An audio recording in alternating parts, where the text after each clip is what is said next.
I would like to start with, also without further ado, going into this program, even though that Mike is not here, maybe you'd like to introduce you to the group.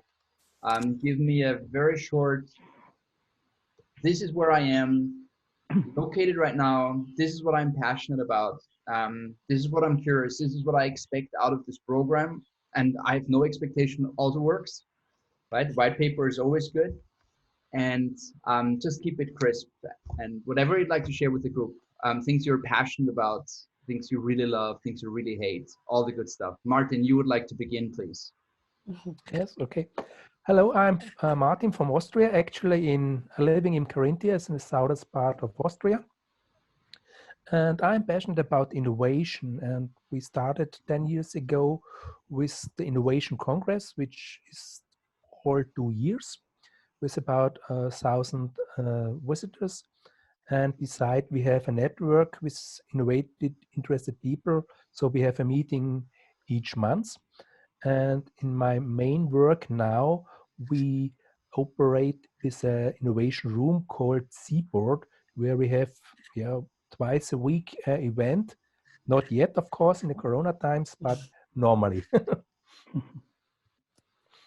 Wonderful. And great to have you back, Martin. Marcus. Yeah, I'm Marcus, management partner of McHugh International. So we are helping salespeople to grow, and companies grow via the salespeople at the end. So one of my passion is sales and helping salespeople. And I do this with training and consulting and with publishing articles or books around sales. So that's one key passion. The other passion, and that's why I'm very looking much forward to this week. It's about pretty much like Martin said, about innovation, about new stuff, about new things, about development and what we can do and having a kind of growth mindset, so to say. And the third passion I share with, and just was in my mailbox today, is everything around James Bond. So and this is a special collection of post stamps from Royal Mail that just arrived and released this month. They just arrived in my mailbox today. So every pretty things about James Bond movies I like to collect. So that's a kind of different passion, completely apart from any professional reasons, but a lot of fun. And yeah, I'm happy to join this week. My expectations, of course, are immense because I joined already the non-virtual tour, and that was a great week. Yeah, it's good to see old faces, let's say like Hugo, and it was a very great meeting with him. And I'm really looking forward because as I wrote to you already, Niki, there were a lot of new people and new topics curated for this week. So I'm quite excited to join, and looking forward to some great discussions. Wonderful. And it's going to be, I'm super excited about the lineup that we have for the week. Hugo just texted me and said if it would be okay to make it a little over an hour because he has so much material. So if it's okay to add another 15 minutes for interaction. I said, from experience, I don't think anyone will run away, but also to let you know if you have any ongoing commitments, please raise your hands. It's always also okay to cut him and say, hey, it's going to be interactive, you will see, and you've experienced it. Wonderful. Caro. Well, hi, my name is Caro Rossi. I know Niki from WSA, World Summit Awards Network. I have been running content, especially in podcast production. This is my niece that is here, I'm sorry. That's a bit. I run content. I actually own a podcast network in Latin America, focusing tech and innovation that we have been very strong in the last 4 years. My day by day and my main business is consultancy, specifically helping mostly European companies enter the Latin American market. Most of them are from tech. That's where I come from. And actually, I'm really passionate about all the startup ecosystem. I have been running, before I ran 2 very tech startup companies when I was super young. I began when I was 20 years old. This is actually my 3rd company. But I entered to consultancy after my 30s. I decided I'm just gonna run consultancy, and that's what I do. And I want to learn, that will be my first point, to learn what is happening in the Valley for the objective of keep keep alive, you know, and be like, okay, so these are the trends. This is what I should know, and also connect and actually get to know you guys, and then have better connection in the tech world. Great. This is Yeah. all going to happen. Wonderful. Geoffrey. Hi, everybody. I'm Geoffrey. I'm originally from Chicago. I've lived in the Czech Republic for 20 years. I have a wife and 3 kids here now. I'm generally involved in 360-degree imaging. So my background here is a picture I made from Tokyo some time ago. So I've been generally kind of obsessed with 360 imaging and mapping for like 15 years.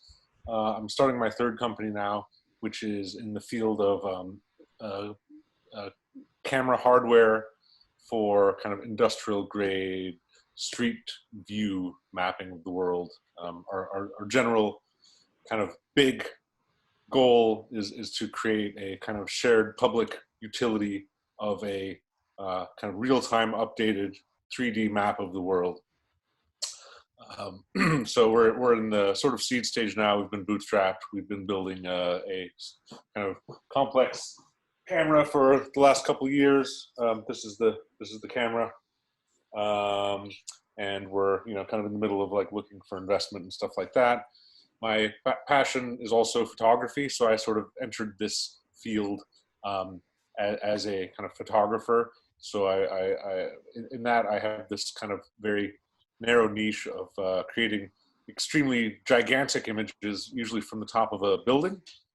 So I was in the Guinness Book of World Records a few years ago for creating the world's largest panoramic photo, which was a 320 gigapixel image of London.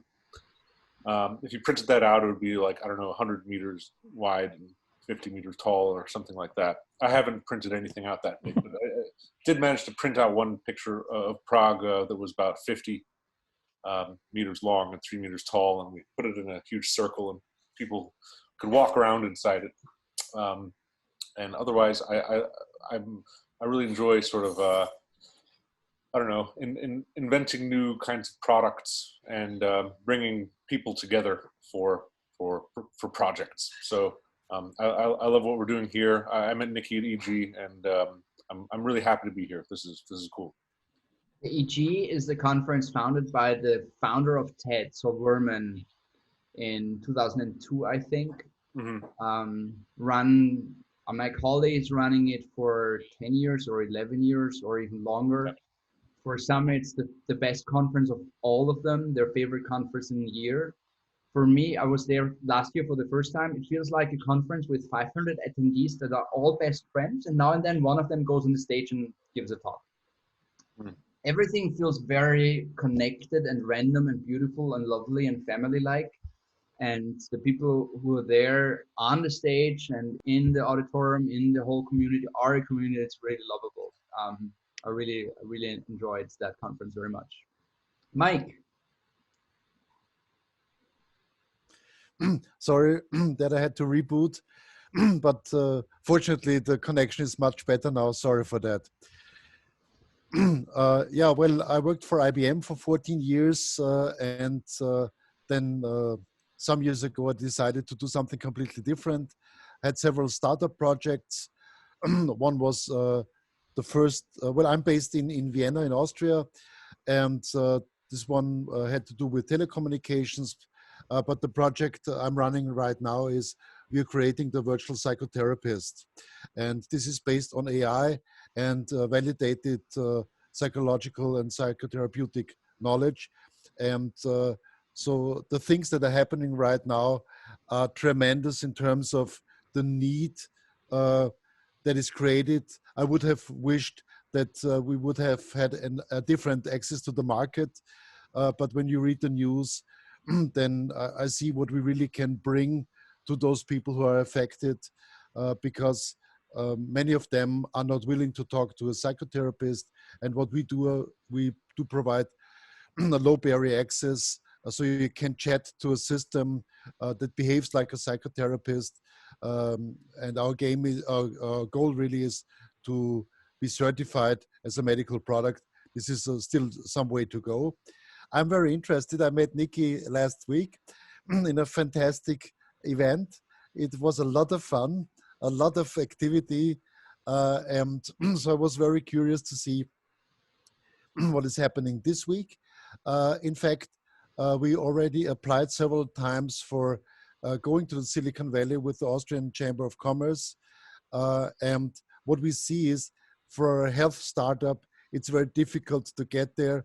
The feedback I got is that it's a very specific way of thinking. And I tried to find out how to bring those worlds together. You mentioned that, Niki, last week, and you see a lot of regulation in Europe and not so much in the United States. So I'm very curious to find out how to bring those worlds together, because what we really want to achieve is we want to be an important global player, and just staying in Vienna will not bring us in this direction. Wonderful. So before I start with going into a little of an introduction, I would like to share something with you. On Wednesday and Thursday, we have 30 minutes before we meet a social interaction. It's kind of very random. Give some feedback of the previous meetings, share emotions. It's a come and go, and it's going to be at 5:30 Central Eastern Summer time, no, Central European summertime. I'm mixing up with the American time zones. And on Wednesday is the first one. Until Wednesday, I would like you, every one of you, to phrase your biggest dream. Okay, it should be something like a sentence. It should be easy, right? A big dream should be something that has an easy headline. And it should be something that you don't feel too comfortable with sharing it. Okay, because otherwise it's a little dream. The big dreams always come with a big amount of vulnerability. And my promise is, on Friday, when we, either until Friday or after the session on Friday, I will figure out who you should have a conversation with to get one step ahead in your big dream. And then you can take it from there. But that's my promise. There will be an invite to a follow-up to this week with one person, wherever that person lives and works, that I think can contribute to bringing you one step further towards your dream. So, as I said before, I'm really passionate about this to have an impact for your lives. It's not only intellectual entertainment or entrepreneurial entertainment or inspiration or disruption or whatever, it really should be about you. So that being said, let me jump into this. We have 41 minutes to talk about Silicon Valley, to talk a little about me. Most of you guys actually know me, so I can keep it short with the introduction. The Silicon Valley Inspiration Tours is an 8-year-old program. 2 years ago, I decided to bring it to the next level, to expand to New York, London, Tel Aviv, Dubai, Mumbai, and Hong Kong. So next week is going to be the first virtual global tour. So last year we had the tours in these cities. As this is of course not possible, we're also going to have a global tour. I'm excited about this. It's an experiment as well. But there is not only Silicon Valley, although a friend of mine said that's why I started this with this on the first slide. Silicon Valley is 120 square kilometers surrounded by reality. There's a lot of truth in it, but with good and bad and everything.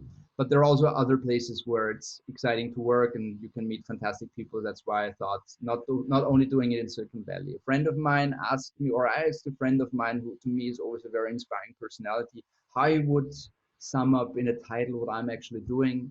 And he, as if he has been waiting for it, said, "Niki, you are the business therapist." And I can resonate with this because I'm, as I said, and I've coined this several times, I'm going to repeat myself here, I'm passionate about leaving an impact with what I do on your journey. And that's what hopefully is going to happen.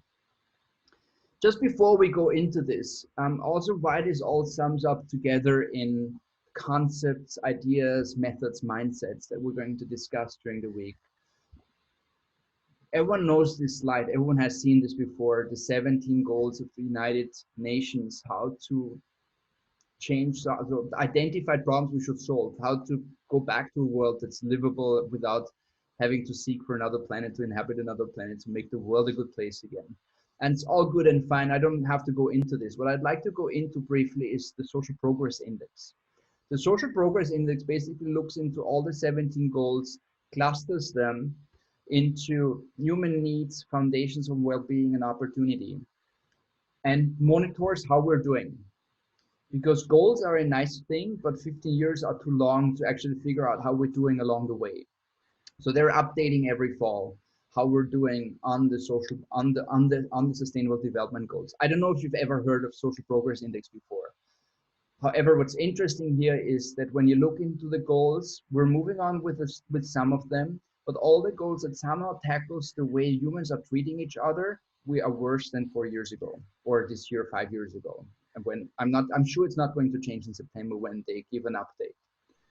So technology is one thing, gear is one thing, all that is one thing, but I think we also have to look into all these aspects of how we humans are treating each other. And that's an underlying principle. So you will hear a lot of this during my talk, during the conversation that we're having. And I also think it's important to figure it out for yourself, who you want to be and who you want to be in these conversations, but also who the next version of yourself is going to be to change that. In Silicon Valley, and that's what you hear a lot from me, we differentiate between the linear organization and the exponential organization. Linear organizations are like Nokia, who had 30 phones when they were shutting down, or 110 of 111 car brands who are mechanics and they just try to produce better cars because they've always been good at producing cars, so now they try to be better at that. Whereas the future of cars is maybe not within the discussion which engine is driving the car, or the interior design, or the suspension, or the acceleration. Or a lot of fintech companies, insurances, who have a product portfolio for a customer portfolio. And we're going to go into this as well. Kodak is probably the most mentioned exponential or linear organization. And a lot of people claim that Kodak didn't understand digital, although Kodak has invented a digital camera. But in 1975, when I think his name was Steve Sassoon or something like that, he was a Kodak employee and he had the idea of a digital camera. He said, this is the future of imaging. But Kodak said, no, we print memories on paper. And that was right, because it was good to capture memories and paper was the available medium. But in 2017, we produced almost 15 trillion photos. And if that would have still been on paper, we would have to have deforested the whole world. And this is why Kodak doesn't exist anymore. It's not that they didn't understand digital. They didn't look into the massive power of exponential growth. Microsoft is maybe on the edge, but I think a good comparison between Microsoft and Apple, their biggest competitor, on a linear mindset is that Microsoft just wants to be better at Apple. They want to beat Apple at whatever. And that all leads to a world of linear organization. And if they're successful, they have something like growth pattern, but actually, as we learned from growth hackers, it's more of a product death circle where you gear up products and then you try to save it with features, but it's actually going to die. Linear organizations, and that's also their buzzword, they want to scale. If someone asks yourself, does it scale? You know he's in a linear mindset. Exponential organizations are not looking for scaling products. If they are successful, that's what they do, but it's not what they're looking for. But I'm going to come this in a minute. So as we talk about exponential organizations, and I mentioned Microsoft before, whereas Microsoft trying to beat Apple at whatever, Apple wants to make education better for students and teachers. And I had a conversation with someone yesterday, and during this conversation, or was it today with Geoffrey, did we talk about it? I think Apple is the biggest company in the education space, because right now they've introduced a new iPad with the LiDAR, where you can scan rooms, and the tool, so the iPad would technically find the metrics of the room so you can work with this. Probably not on a professional level, but good enough to think around, to play around. And that's what education is all about, right? Learn things, but try out things, experiments. So maybe you can put it that way, that Apple is the world's biggest education company. Tesla, not a car company. Tesla is in the energy space. One of the things that they're looking into, there are people who produce energy, there are people who use energy, there are people who store energy. When you look into the ecosystem of Tesla, it's actually all in one. You should become your own circle and be independent from grids. Airbnb, although they're not having a good time right now, but they understand that there are a lot of unused assets. So how can we turn unused assets into income? And even with the experience that they turned into online experiences right now, they are tackling the fact that you might not even know what you know. You might not even know what you're good at. So let's go into this. What are you actually good at? How can you help people, even though that you're only connected through a screen? and turn their Airbnb experiences, their on-site experiences, also into virtual experiences. We'll see where this is going, but it's definitely an interesting approach. Amazon is a company who's really good at logistics, and our life is full of logistics. So let's take Amazon, take part of this, so we can look into the really important things. And I know I'm really, really fast here, because I don't want to steal space from the other people that we meet, but that's a conversation that we're going to have ongoing throughout the week. And wherever you'd like to look back into various things that I'm mentioning, or wherever I see something, I will highlight and feature that for you, just to give you a bit of a more tangible feeling of the difference between exponential and linear organization. However, the building spaces, the exponential understands humans have emotions, and these emotions are a ground place for market spaces, but you can't build a market space without an operating system. So the first thought is, how can I build an operating system to create market spaces? And a market space basically means that you offer an infrastructure where people can do what they want to do. And as they seem to be successful with doing what they want to do, they attract others to do the same. And these attract others to do the same. And when you draw this system of bubbles as a curve, you will see that's an exponential curve, because you start with 3 and then you have 6, and then you have, that's math now. It's not a doubling pattern. It's a little more complicated than just a doubling function. But you see there's exponential growth here. So there are a few indicators how you can spot out a linear organization. One of them, thinking in competition. If you think in competition, you always put yourself in number 2. It comes with the mindset. You always find someone who's better at something than you, and you try to beat that person or that company or that idea or whatever it is. But the moment you're there, you find another whatever who's better at whatever, and you constantly are chasing. So competition doesn't lead you anywhere. Competition also basically just reminds you that everyone is asking the same question, having the same fears and doubts and insecurity and vulnerability. It's not going to move the needle anywhere. Internal processes versus external delivery. If you understand that you are stuck in internal process and you can't deliver anymore, you know that you have a problem. You know that the company needs to wipe out all of these processes, and it's actually the result is when you understand that you can't remove anything anymore. And this is also a mindset. A process is perfect if you can't remove anything anymore. If I go back to cars are good at driving. So future cars will create platforms and services around staying in motion. And everything that keeps the car away from staying in motion will disappear. Petrol stations will disappear, garages will disappear, red lights will disappear. Everything that stops the car will disappear. And if there's a crossing, the cars will negotiate, but everything will stay in motion, because that's what the car is really good at.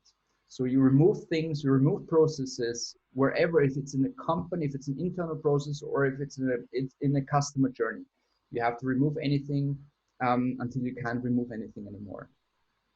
As I said before, if your KPI is making money, you're lost in chasing money. I would love to quote Peter Diamandis here, who's one of the founders of Singularity University, who claims if you want to be a billionaire, you just have to change the life of 1 billion people. I think that's really on spot. I said that before, scale products. So you don't want to sell products as often as possible. You want to solve problems as often as possible, because if you identify a problem worth solving, people will be ready to pay you for this. And if you identify a big problem, you will find a lot of people paying you for this. Collaboration is also this idea that I hear a lot, and companies and institutions are proud of collaborative efforts of working together. I think collaboration is a luxury, and I actually think that it's something that should be questioned.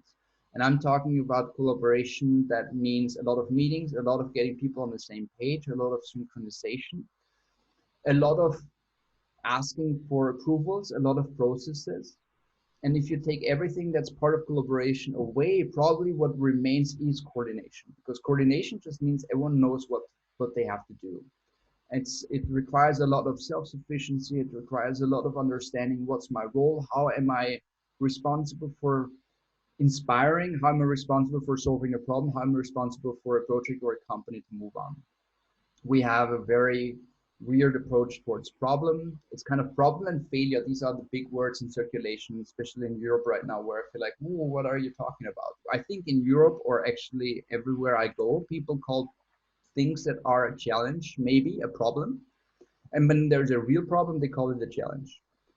But of course, a challenge you can face, an opportunity you can take, but you can also ignore it. A problem you should solve. So I think we should stop abusing the word problem for things that are not a problem. We should name things a problem, make them big if we want to solve them. So it's okay to be in love with problems, a lot better to be in love with solutions. Another Silicon Valley thing is the absence of control. Of course, that works well if you have a mindset of, I know what I have to do. I know how I contribute. So I'm not going to tell when I'm coming, when I'm leaving, because I know exactly when I'm slowing down the process or when I'm speeding up the process. It's all about the mindset. I'm not talking about technology here. As you've just seen, I didn't put any technology into display. Also because I have learned from Silicon Valley that they operate 5 years ahead of technology. So everything you know that's existing, that's on shelf right now is already a minimum of 5 years old. So if you wait for the new iPhone in fall to come out, whatever the phone will be, it's a 5 years old technology. If you invent something based upon that technology and it takes you a year, in a year you deploy something, you introduce something to the market that's 6 years old. So you shouldn't think in technology, you should think in what's out there that we should change. And is there technology available? If not, we develop technology. That was a race through the exponential versus linear organization. As I said before, there's going to be a lot of conversation about this. With few of you, I had these conversations already, so I think we're already starting at high stake. So I don't have to go too much into detail, but please, please, please always ask. There's no silly question, and there's maybe a lot of confusion because I was so fast. I'm happy to go into all these questions a little more in detail. Right now, I'm just a little marshal of time, but we have 27 minutes to go, and that's beautiful because who is going to join us sharp, and then he can start with his part. Maybe a little about Silicon Valley. There is no such thing as Silicon Valley. It's something that people started to call in 1970. I think Rolf Berst was the first one who coined that term. The whole thing is actually called Santa Clara Valley. So it goes from somewhere there, it goes over what we call Silicon Valley towards the San Andreas Fault into the ocean. That's where the Santa Clara Valley is. There are different definitions of how to narrow down Silicon Valley because San Francisco, of course, is part of it. But then how about Fremont, where Teslas are manufactured? How about Berkeley, where you have this university, that world-renowned university? We stop calling it Silicon Valley. We say we go down when we're in San Francisco, we call it the city. And when we're somewhere down there, we call it the peninsula. And when we're somewhere here, we call it the East Bay. And that's basically how people are escaping the conversation. What is actually Silicon Valley? Just to give you a bit of a namings. No one says Frisco. No one says San Fran, or very few people say San Fran. It's SF, most of the people say the city. Big companies in Silicon Valley. These are headquarters of a few big companies, and whatever you're into, some might shine out. Some of the companies probably everyone knows: Apple, eBay, Yahoo. I mean, Sun Microsystems can move over to Oracle Corporation, Facebook, Hewlett Packard, Intel, Netflix is in Los Gatos, Nvidia. And a very interesting conversation started with developing GPUs, graphic processors for gaming consoles. And it turned out that the GPU for the gaming console works a lot faster in artificial intelligence terminals. So that's how NVIDIA grew like this in a crazy curve. I think until 3 years ago. Now, of course, a lot of people are trying to build their own AI solutions. So it's a little bit of a dip, but it's an interesting company. Probably still the most important company for autonomous self-driving cars. Same goes with universities. This is just an extraction. There are about 70 universities in Silicon Valley. So it's a mixture. Mindset is a mixture of many things. It's a mixture of people coming from different places in the world and being guests, right? We all behave better when we're guests somewhere. And when we're at home, we kind of strangely start to misbehave. So if you're in this environment of 100 square kilometers where most of the people came there, weren't born there, or maybe their parents came there and they're just there in first generation, it develops a different mindset. I'd love to share this comparison. When I have an idea in Vienna, someone will give me 5 reasons why I will fail. And there are good reasons, and good to question if I should really embark this endeavor. If I would share the same ideas with someone in San Francisco, he would give me 5 people to have a conversation with to get smarter in the space. And I think that's a beautiful display of playing forward. It's a beautiful way of treating people differently who have their ideas. Coming back to here, a lot of universities, also Carnegie Mellon is there. Coxville is the second oldest university in Silicon Valley. They started educating firefighters, and now they're on film, music, television, and multimedia art, because they've understood that the role of the university is actually to understand what skills need to be educated that we should have in 2 years from today. Right? They're not working with fixed curriculum. Their main conversations with companies and other people around them is, what skills do you think are required in 2 years from today? And with that information, they build curricula, and they update their curricula on a regular basis. Haltis over there, Singularities over there. Stanford is probably the most renowned university. Stanford and Berkeley, probably the most famous, the UCs in Silicon Valley. So it has a bit of a myth, and that kind of means that if you're in Silicon Valley, you've made it.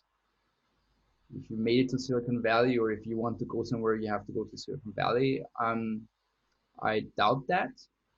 If you have good reasons to go there, be aware that it's not easy. It's a very expensive place. When you have living standards for comparing with Europe, something like 30, 40,000 euro per year, you would have at least need to have a budget of 120,000 in San Francisco to live there and work there, or live there. When you work there, you have, of course, you also earn more than you would earn somewhere else. But if you start your own thing there, I have a small apartment in San Francisco. It's basically a 2-bedroom, 1 living room, and altogether it costs me $5,000 every month.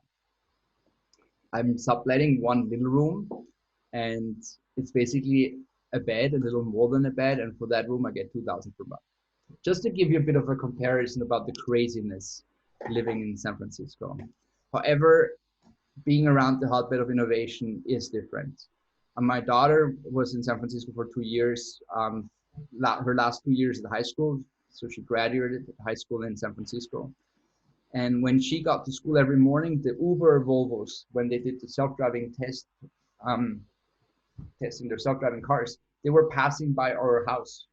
So every morning there were like these 6 Uber Volvos passing by in front of her with the lidar and the gear and everything. For her, it became normal.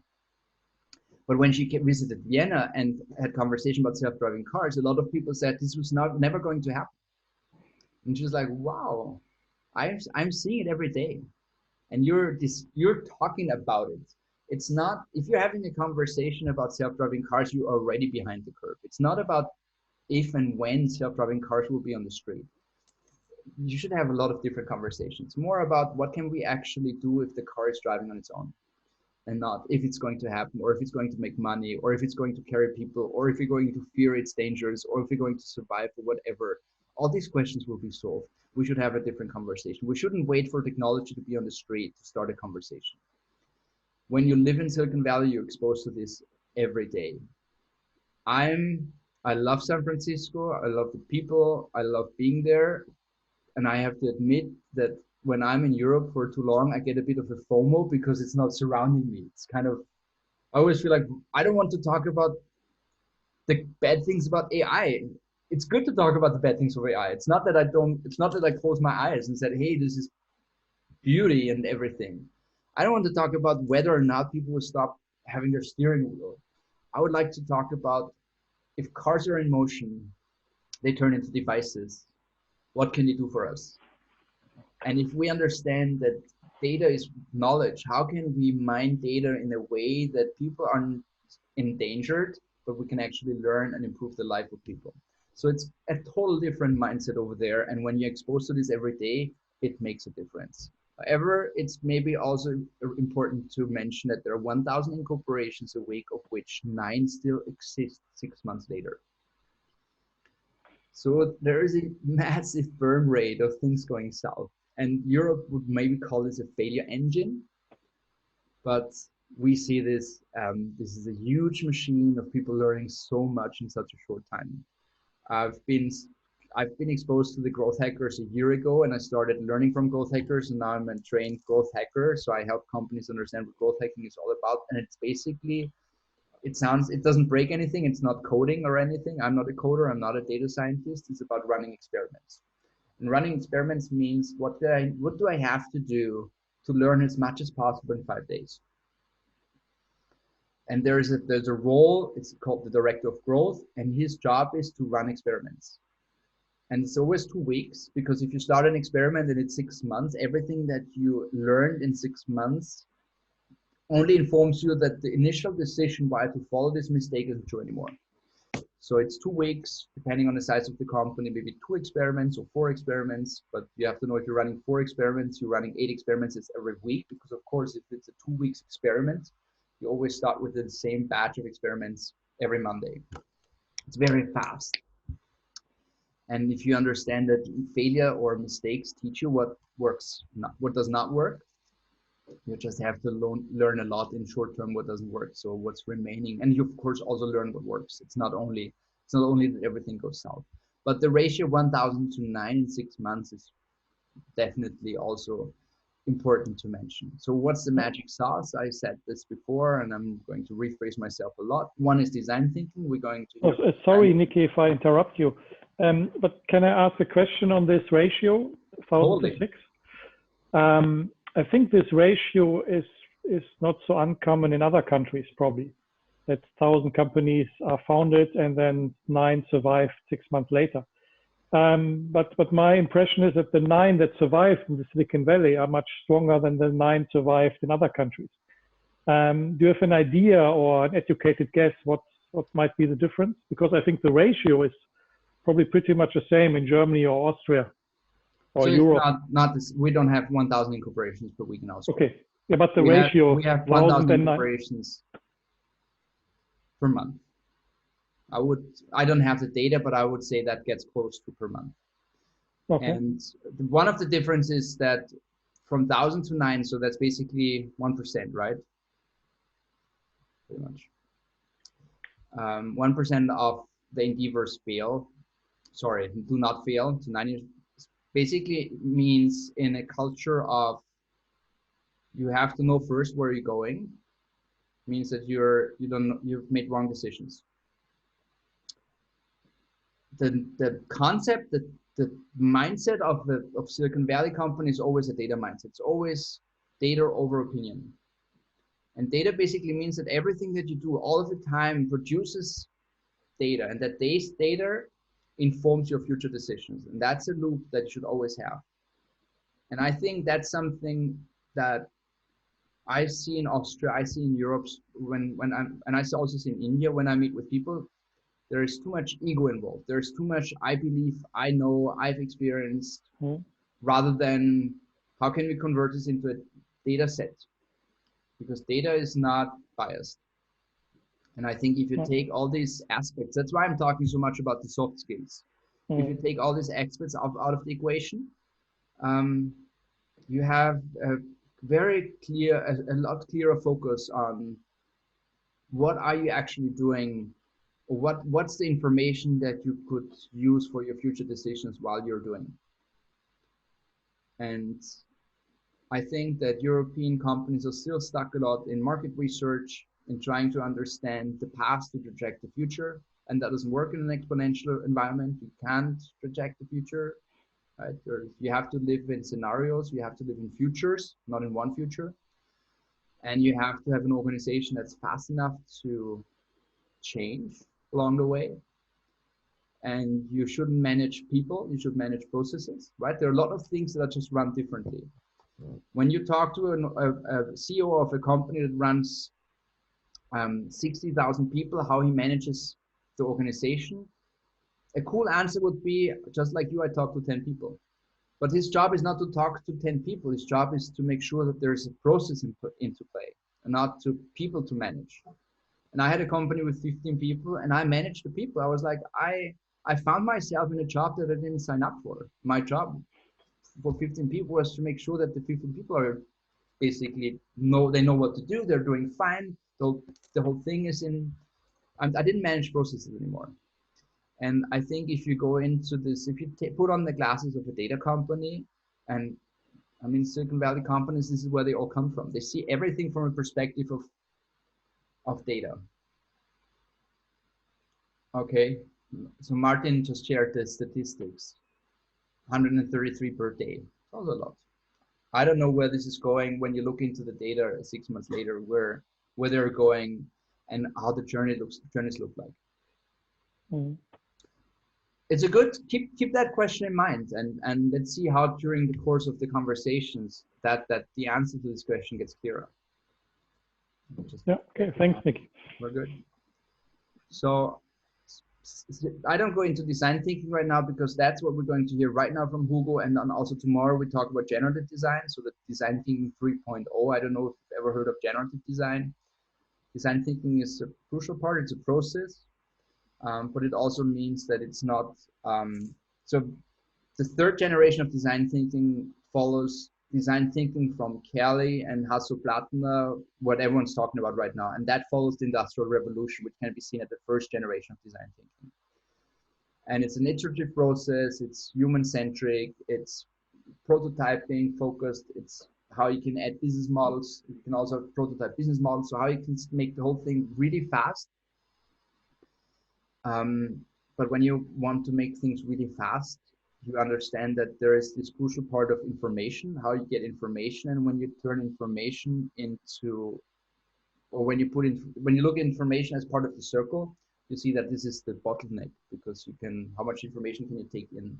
And this is where generative design comes into play, where AI supports the human process in the information and ideation part. The mindset is something that I'm looking into, the foundation of moonshot thinking, right? And that goes into all these questions. I'd like to drop them right now. Just click through and drop them right now. Like, what does work mean for you? Is it something that you do from Monday to Friday to afford the weekends? And as you're here, probably most of you would say no, but a lot of people who are not in that room right now would say, yes, that's something I have to do. Of course, I have to work. Right? Yeah, you have to breathe as well. How can you bring meritocracy and perfectionism under one umbrella? How much? It's kind of confusing how it's put here. It's basically, one thing is that this done is better than perfect, and I'm going to go into this. Another thing is how important is it for you? How can you make things important? I think this is one of the arts of leadership, is to make things important, also for yourself. And whenever I have conversation with people, shall it be speaker coaching or shall it be other things, always ask how important is it for you. And when I talk about the endeavors of my friend, I ask her, how important is it for you? And if there's no movement, I'm maybe a little harsh, because I would always say, well, it seems to be not important for you, because otherwise you push it. So that's something that's for me a real strong metric of moving on. And you have to admit to yourself, if you're not moving on, it seems to be not important for you. So the question is, did you just waste lifetime? Should you drop? Don't throw good money after bad money, right? Don't throw good minutes after bad minutes. Maybe discontinue what you've done before if you realize that you're actually not really caring as much as you should. I can recommend the podcast from Reid Hoffman, the LinkedIn founder, Masters of Scale. In the first episode, he had Brian Chesky, and Brian Chesky shared about the 12-star experience. And he went through the 12-star experience, like every star, like you first, 1-star experience is you go there and there's no place, you're disappointed.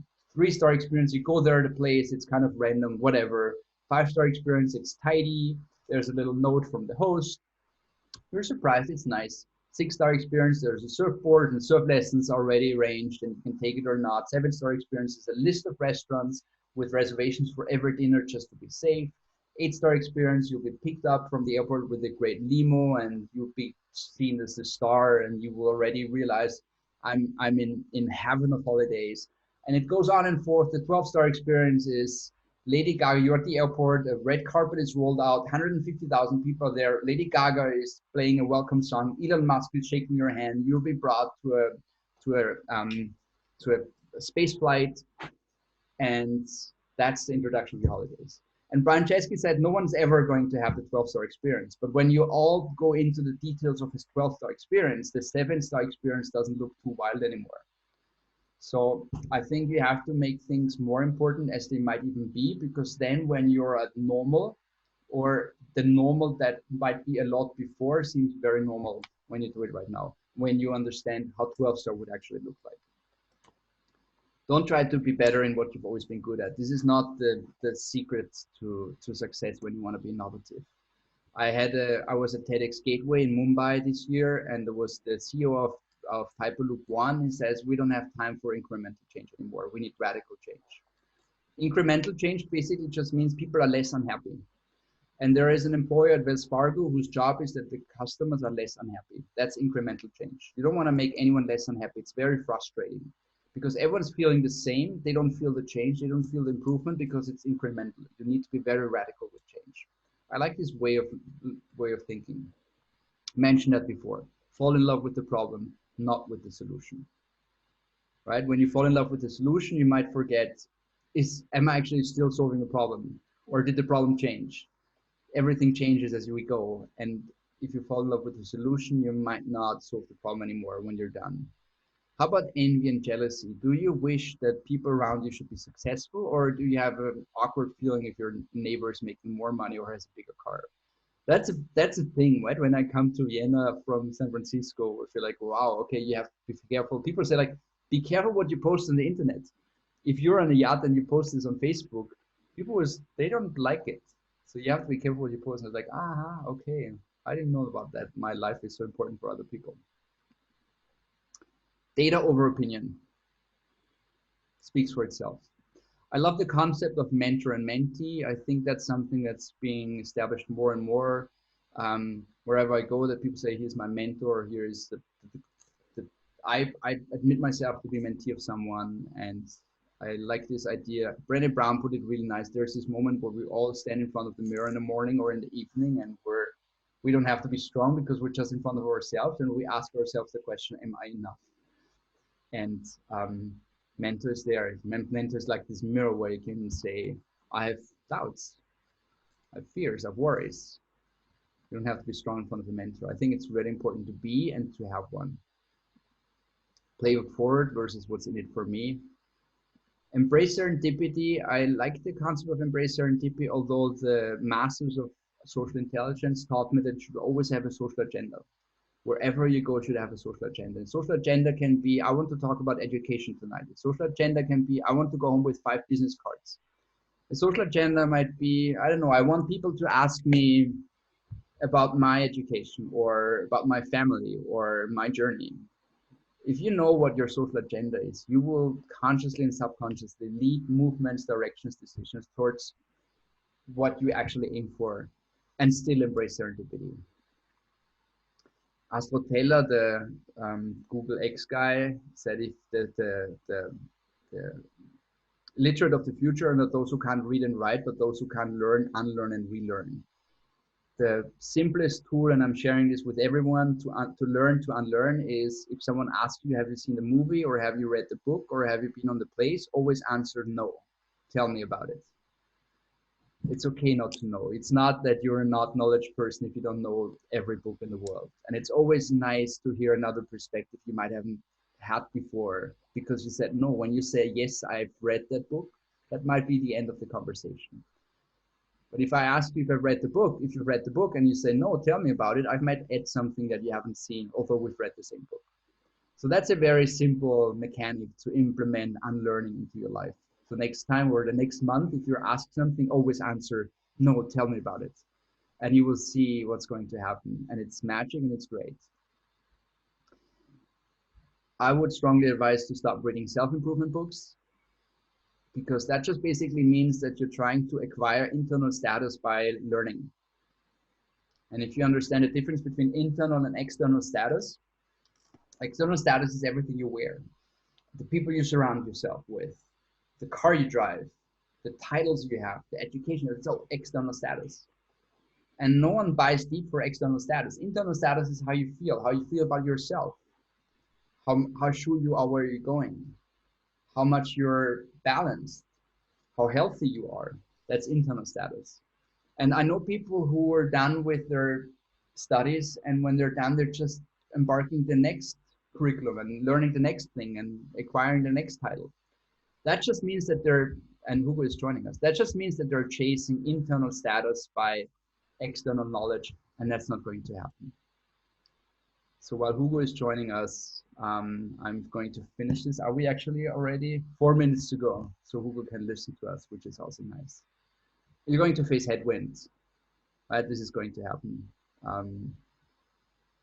I think it's a good thing. I think the moment you're facing headwind, you know you're on the right path, because that means that you're on the journey of disagreeing.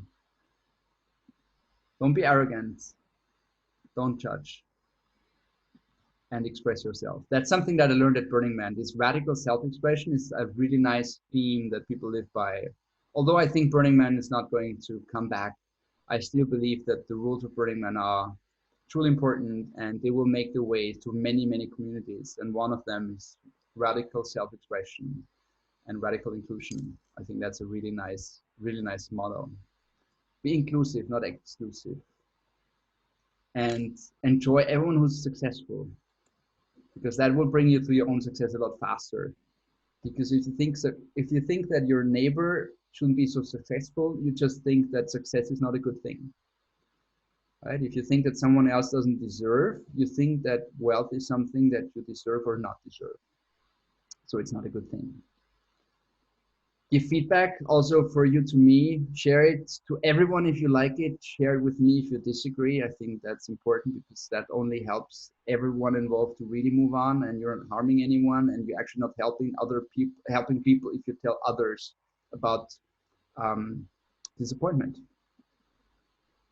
And that's what Ende Montenden, who's not joining us here, actually coined. If you think of something big and it's doable, you don't think big enough. So it must hurt, it must be scaring you.